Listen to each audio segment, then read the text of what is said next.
सपा प्रवक्ता ने बीजेपी पर बोला हमला। बलिया से संजय कुमार तिवारी की रिपोर्ट। बलिया यूपी बीजेपी के ट्वीट पर समाजवादी सरकार गुंडों की सरकार है।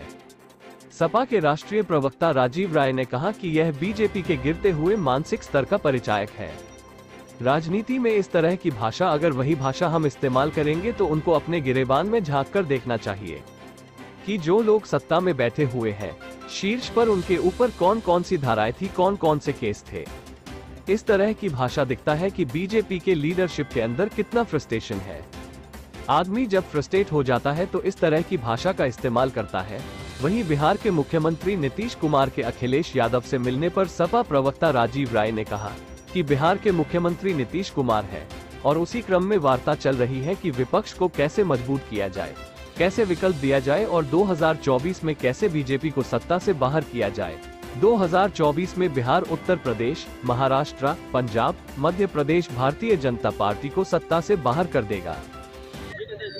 उत्तर प्रदेश में समाजवादी पार्टी निकाय चुनाव में गद्दारी से लड़ने जा रही है और विपक्ष आरोप लगा रहा है कि बीजेपी की समाजवादी पार्टी, जो बी टीम वाले हैं वही ऐसी बात सोचते हैं। अगर सत्ता पक्ष से और भारतीय जनता पार्टी से कोई लड़ने वाली पार्टी है तो जनता ने साबित कर दिया विधानसभा में और अगले लोकसभा में भी कर देगी इस निकाय चुनावों के साथ ही कि समाजवादी पार्टी के अलावा कोई विकल्प न प्रदेश के पास है न जनता के पास है।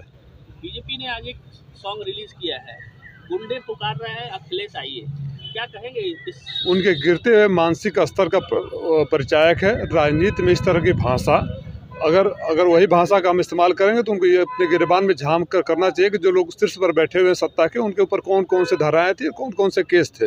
तो इस तरह की भाषा इनके दिखाता है कि बीजेपी के लीडरशिप में कितना फ्रस्ट्रेशन है। आदमी जब फ्रस्ट्रेट हो जाता है तो ऐसी भाषा का इस्तेमाल करता है। आप चुनाव लड़ने जा रहे हैं, जनपद में देखा जा रहा है कि आपकी जो पार्टी है वो बिखरी हुई है। आपका एक टीम जो है वो अलग चुनाव खेमे में है और आप अलग खेमे में है, कैसे जीतेंगे चुनाव को? कोई टीम नहीं। जो अखिलेश यादव जी के सिपाही हैं, जो सपा के सिपाही हैं, सब एक साथ हैं।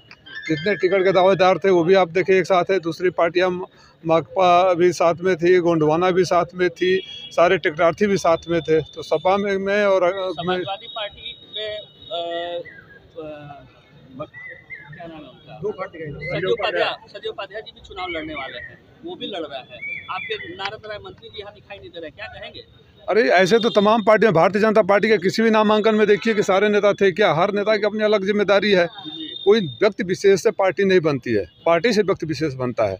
पार्टी जिसको जो अधिकृत उम्मीदवार है उसके साथ पार्टी खड़ी है, पार्टी का कैडर खड़ा है, पार्टी का कार्यकर्ता खड़ा है। इस चुनाव में भी मोदी और योगी के चेहरे पे ये चुनाव होने जा रहा है, निकाय चुनाव भी, और कहा जा रहा है कि ट्रिपल इंजन की सरकार बनने वाली है। तो मोदी और योगी के चेहरे पे चुनाव लड़ा जा रहा है, क्या कहेंगे? क्यों ये स्थानीय निकायों का चुनाव होता है और उनकी बात में इस बात को साबित करता है कि उनका जो स्थानीय नेतृत्व है, जिले के जो नेतृत्व है, नाकारा है, निकम्मा है। इसलिए हर बात के लिए ऊपर वाले पर उंगली उठाते हैं और हर बात को जब ऊपर दिखाते हैं।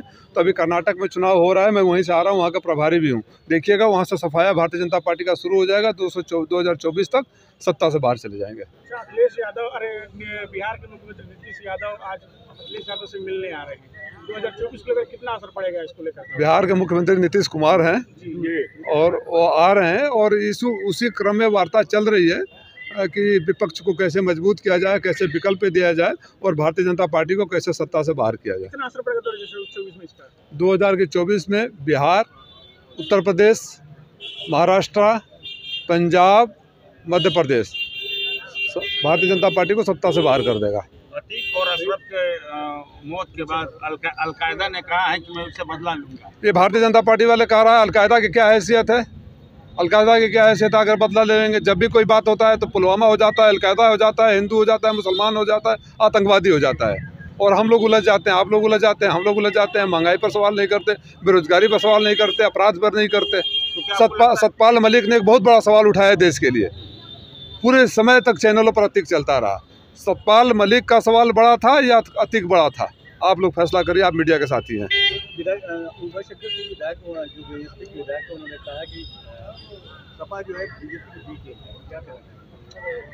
अभी कहेंगे तो विधानसभा में माननीय उमाशंकर बड़े अच्छे मित्र हैं, अकेले बच गए।